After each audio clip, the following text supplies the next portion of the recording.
Hi everyone, welcome back to my YouTube channel, my new issue ACCA classes, and I'm again back with a new video. And the question name is Outflow Company. This is from the topic cash flow statement, and this video is gonna be useful for all the financial accounting student studying or maybe appearing for the exam in their coming month. So this video is going to be useful for them.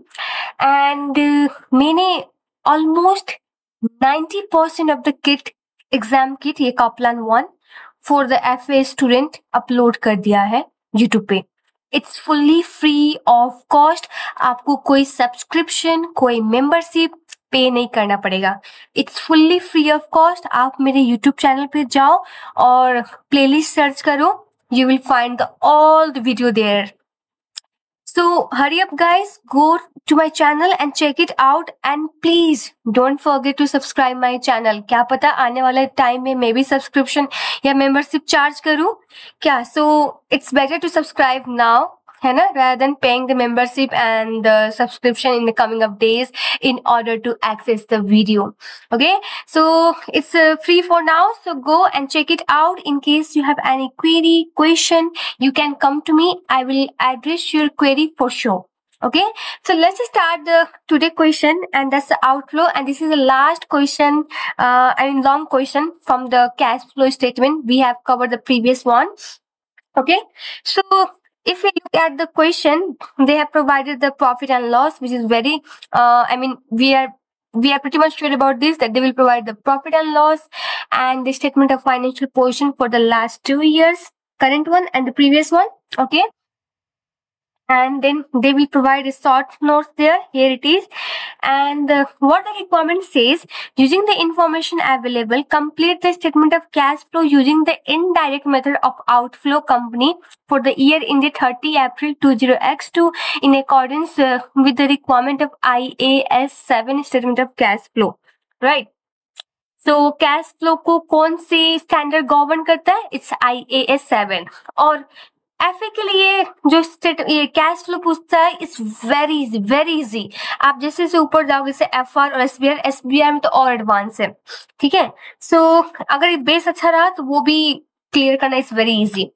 सो मैंने previous video में भी कहा था, why do we need to prepare the cash flow statement. क्यों? हमारे पास PNL है, SOFP है, फिर क्यों ऐसा होता है ना. पहले हमारा SOFP and PNL was the fine, but अभी के टाइम में एक financial statement that consist of your statement of financial position, statement of profit,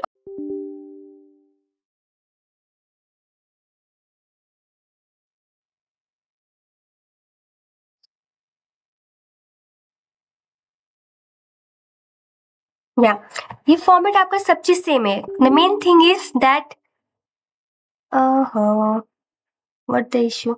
सो यहाँ पे कि आपका जो ये कैश फ्लो फ्रॉम जो ऑपरेशन होता है ना, ये दो तरीके से कैलकुलेट होता है.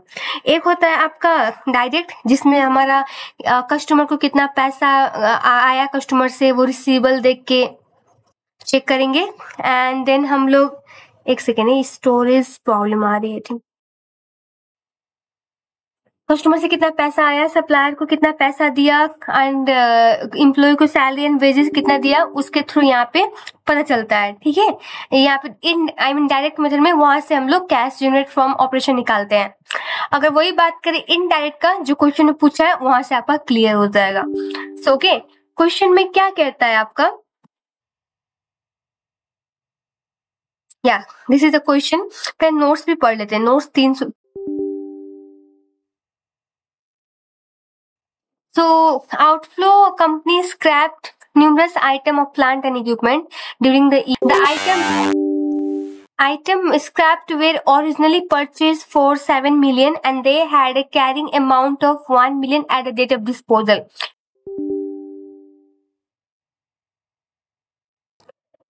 So sorry guys, मैं वीडियो को री-रिकॉर्ड कर रही हूँ बिकॉज प्रीवियस वीडियो में यू कैन सी दैट वहाँ पे प्रॉब्लम आ रही थी स्पेस ना होने की वजह से.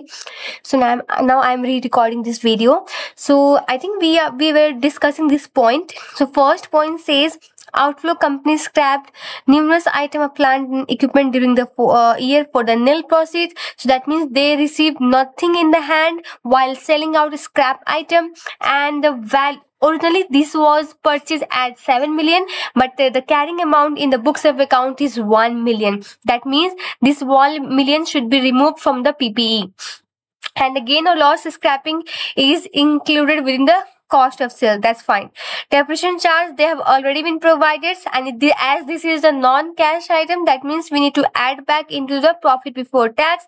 If you remember in our previous question, that in the Sparkler Co, we have calculated the depreciation, but in this question they have already provided, so we don't need to take a headache regarding the calculation. And the last is regarding the tax refund of 500,000, and we will look into this while. So let's come to the main question. That's the format they have already been provided. We only need to fill this box. So this is the format for the indirect cash flow, especially for the cash generated from operation. This is the difference between direct and the indirect one, but I think direct is very rarely asked. In the most of question you will find the indirect one only. ठीक है? So अब हम लोग यहाँ पे पहला हमारा क्या है, loss before tax and profit before tax. It's very simple. हम लोग जाएंगे पीएनएल में इसके लिए, एंड पीएनएल में जो बिफोर टैक्स का फिगर होगा ना, दैट्स प्रॉफिट और लॉस वो लेंगे. यहाँ पे लॉस आ रही है, that means we will write down here 4300. Okay, so यहाँ पे 4300. Okay, that's fine. Bracket already दिया हुआ है. And one more thing, they have told us to take a 30 common, so you can't write 4.3 million. So 4300 लिखोगे तभी marks मिलेगा.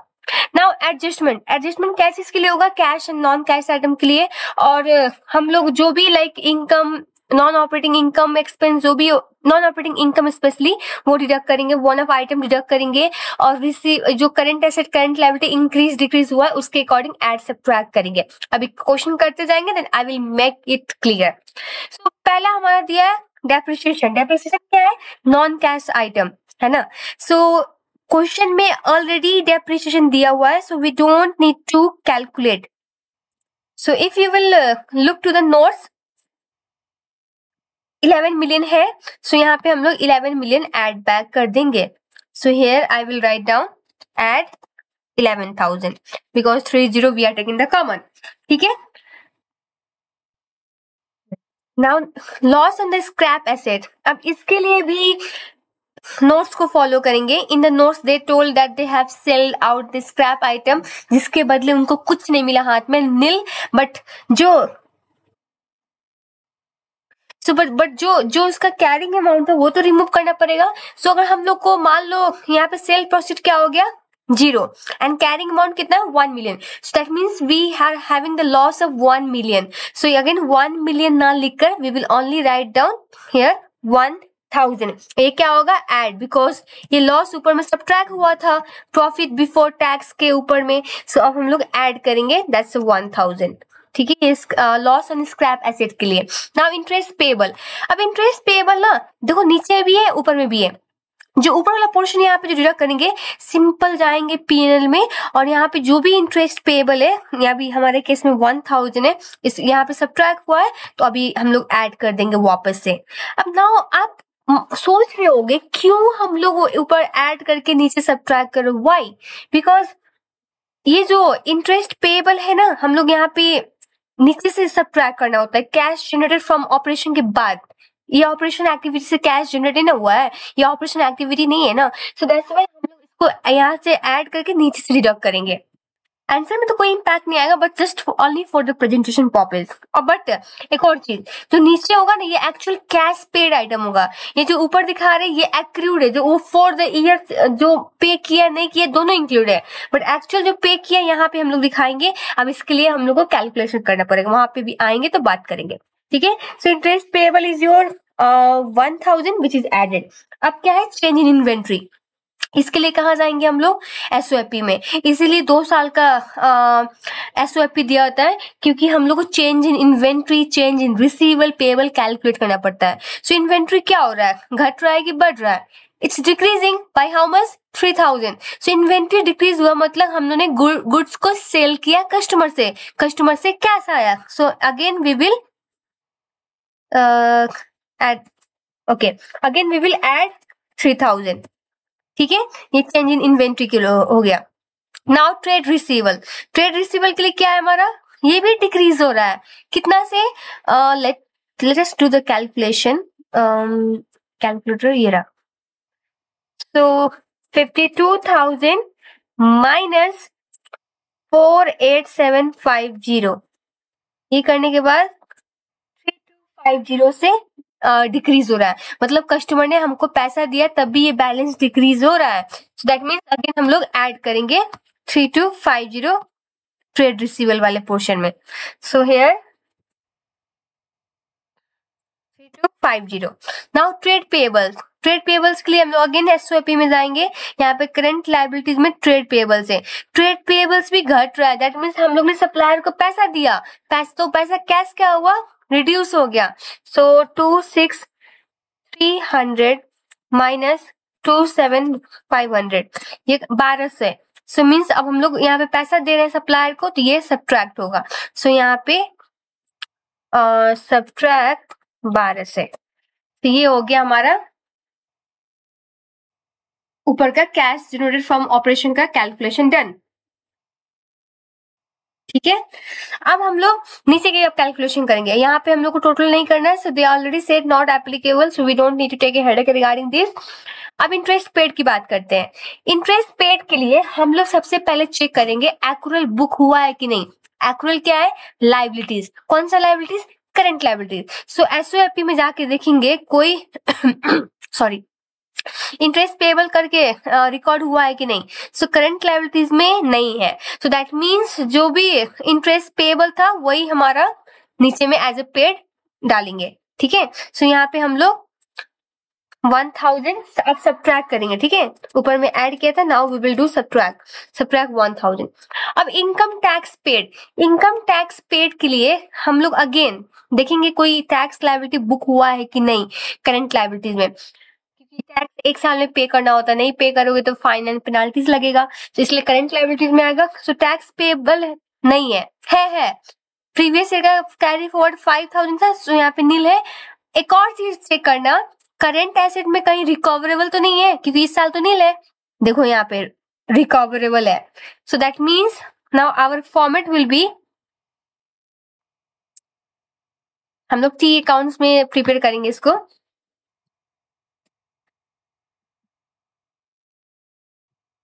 Okay, सो ये हमारा इनकम टैक्स का हो गया। सो ब्रॉड फॉरवर्ड कितना था करंट लायबिलिटीज के अकॉर्डिंग, प्रीवियस ईयर से 5000 ब्रॉड फॉरवर्ड था। एज ये लायबिलिटी है तो ये आपका क्रेडिट साइड में होगा। ठीक है,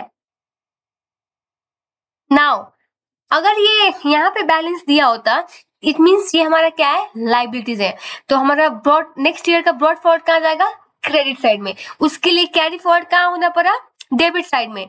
मेनी स्टूडेंट कहाँ पे कंफ्यूज होता है, ये ब्रॉड फॉरवर्ड इधर होता है और कैरी फॉरवर्ड इधर क्यों। कैरी फॉरवर्ड इधर इसलिए होता है सो दैट कि नेक्स्ट ईयर वो वापस से क्रेडिट साइड में आ जाए, इसलिए उसको अभी हम लोग डेबिट साइड में रखते हैं। मतलब जो कैरी फॉरवर्ड होता है it's opposite of the brought forward. जैसे यहाँ पे ब्रॉड फॉरवर्ड 5000 है, तो यहाँ पे कैरी फॉरवर्ड डेबिट साइड में आएगा, सो दैट नेक्स्ट ईयर हमारा लायबिलिटी होगा क्रेडिट साइड में, तो वहां पे ब्रॉड फॉरवर्ड आ जाएगा इसके लिए। बट इस क्वेश्चन में तो रिकवरेबल दिख रहा है 500 का, not the I mean payable. तो यहाँ पे हमारा ये क्या है, एसेट्स है। ये अब नेक्स्ट ईयर क्या जाएगा, कैरी फॉरवर्ड होगा, तो वो ये किस साइड में आएगा, डेबिट साइड में आएगा। तो next year brought forward debit side में आएगा, तो कैरी फॉरवर्ड किस साइड होना पड़ा इस साल, क्रेडिट साइड में, उल्टा। सो क्रेडिट मैंने 500 किया। अब आप जाओगे पीनल में, वहां पे देखोगे इनकम टैक्स है या नहीं, सॉरी, सो इनकम टैक्स है बट ये रिसीवेबल है, रिकवरेबल है। सो यहाँ पे इनकम टैक्स 500 रख देंगे। तो अब हमारा टोटल यहाँ पे 5500 आ रहा है क्रेडिट साइड में, डेबिट साइड में 5500 आ रहा है। सो कितना हम लोग ने पे किया, पेबल तो इस साइड आएगा ना, तो इनकम टैक्स पेड वाज 5000। ठीक है, तो यहाँ पे हम लोग 5000 डिडक्ट करेंगे।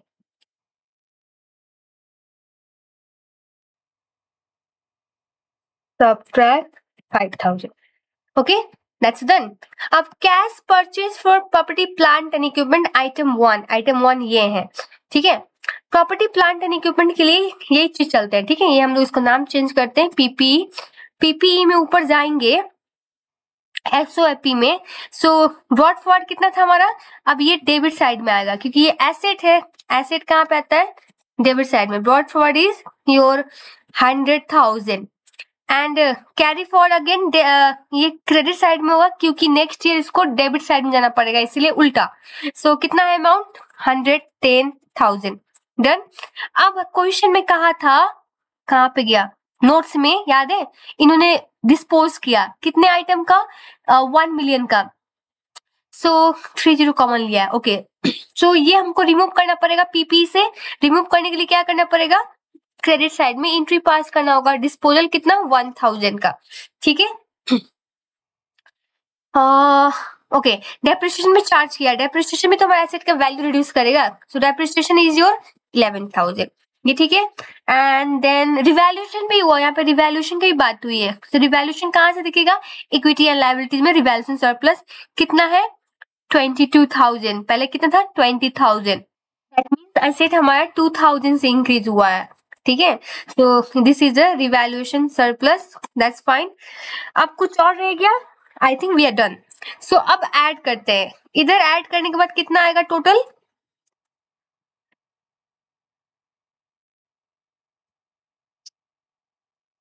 इधर ऐड करने के बाद 122,000 और इधर ऐड करेंगे तो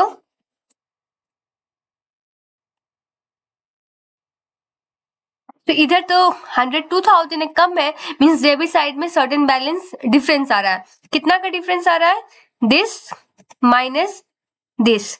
ये करने के बाद 20,000 का डिफरेंस आ रहा है. दैट मींस 20,000 का हम लोग ने पीपीई परचेज किया है, ठीक है. तो परचेज किया दैट मींस पैसा बाहर गया. पैसा बाहर गया तो यहाँ पे क्या होगा, -20,000. यहाँ पे आप लिख लेना, बट यहाँ पे लिखना भी नहीं है, चूज करना है. अब ये तो हो गया टी अकाउंट बना के आप कैलकुलेशन करना. आप इसको आप ऐसे भी कर सकते हो, जैसे कि ब्रॉड फॉरवर्ड अमाउंट कितना है हमारा, 10,000 एंड रिवैल्यूएशन सरप्लस कितना है, इट्स 2,000 एंड डिस्पोजल भी हुआ है. डिस्पोजल कितना का हुआ है, 1,000 का. So we will deduct this, ठीक है. एंड डेप्रिसिएशन कितना है, 11,000, ये भी डिडक्ट होगा एसेट के वैल्यू से. And carry forward amount alt HPA हो गया. सो कैरी फॉरवर्ड अमाउंट कितना है हमारा, इट्स 110,000. अब यहाँ पे जो डिफरेंस कितना आएगा वो निकालना पड़ेगा. डिफरेंस के लिए ये 11,000 ये इधर जाके नीचे आएगा, माइनस होगा, ये भी माइनस होगा, ये भी माइनस कर दो तो प्लस हो जाएगा नीचे जाके, एंड ये भी प्लस हो जाएगा जाके. सो ये करने के बाद हमारा डिफरेंस कितना आ रहा है, 20,000 का, जो कि परचेज है. अब आप आइटम का ऑप्शन से मिलाओ, you will get your answer. So 110,000 नीचे का पोर्शन, 2,000 नीचे आएगा तो माइनस, ठीक है. यहाँ पे प्लस है तो ये ऑप्शन आउट, ठीक है. और इसमें 2,000 है ही नहीं तो ये ऐसे ही option out. Last option is correct. So 2,000 नीचे आके माइनस, ये आके नीचे माइनस, ये दोनों ऐड हो जाएगा and it's absolutely correct, last one, ठीक है. एंड अब आइटम 2 देखते हैं. आइटम 2 क्या है, proceed on the loan raised. Loan raise हुआ है, let's check it out. Loan raise हुआ है कि नहीं, एसओएफपी से दिखेगा.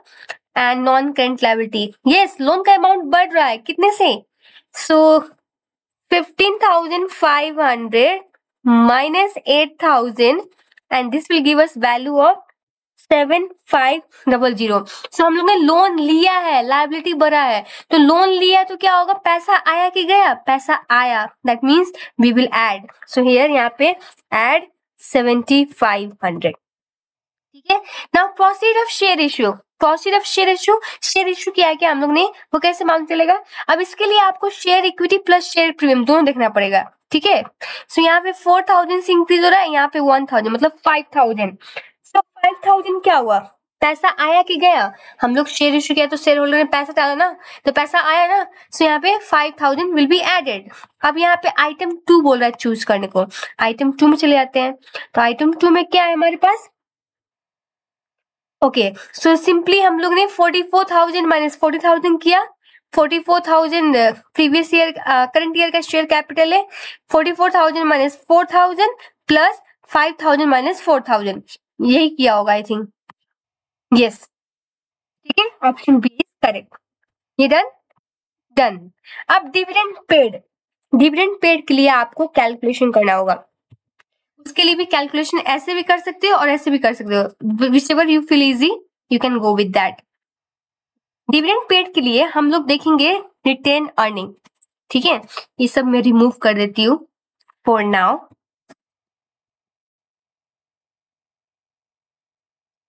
Okay, so if you will look to the equity and liability में रिटेन अर्निंग का क्रेडिट पोर्शन में आएगा, ठीक है। सो ब्रॉड फॉरवर्ड कितना था प्रीवियस ईयर का? 77250। सो कैरी फॉरवर्ड कहाँ पे आएगा? ऑपोजिट में। सो कैरी फॉरवर्ड अमाउंट कितना है हमारा? 72450, ठीक है। ओके, नाउ अब हम लोग प्रॉफिट एंड लॉस से P&L देखेंगे। कितना का प्रॉफिट है? प्रॉफिट तो है ही नहीं इस बार तो प्रॉफिट है ही नहीं, लॉस है 3800। लॉस किधर जाएगा आपका? इस साइड आएगा।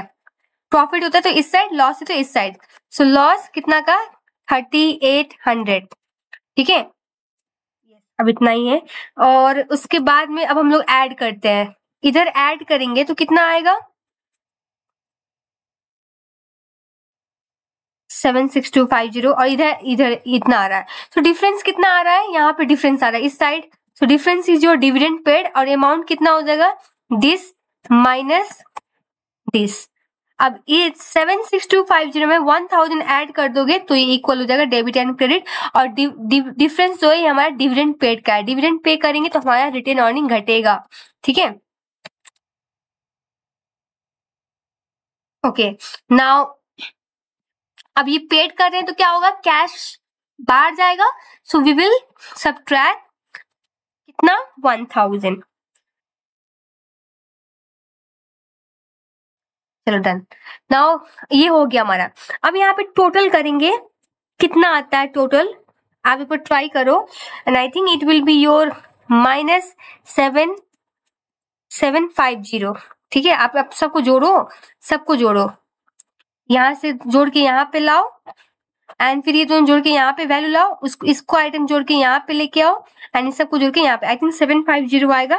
Try it from your and. And उसके बाद में क्या बोल रहा है? Cash and cash equivalent brought forward. इसके लिए हम लोग वापस जाएंगे SOFP में और कैश का आइटम देखेंगे। कैश का आइटम किधर है?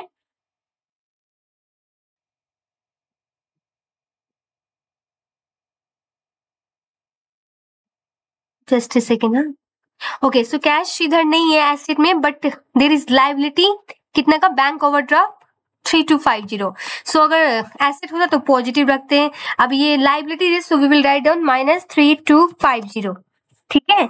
एंड इसको दोनों को ऐड करो and I think it will be your 4000 approx. जो नीचे का वैल्यू आएगा that should be for the current year. Current year का कैश ओवरड्राफ्ट कितना है?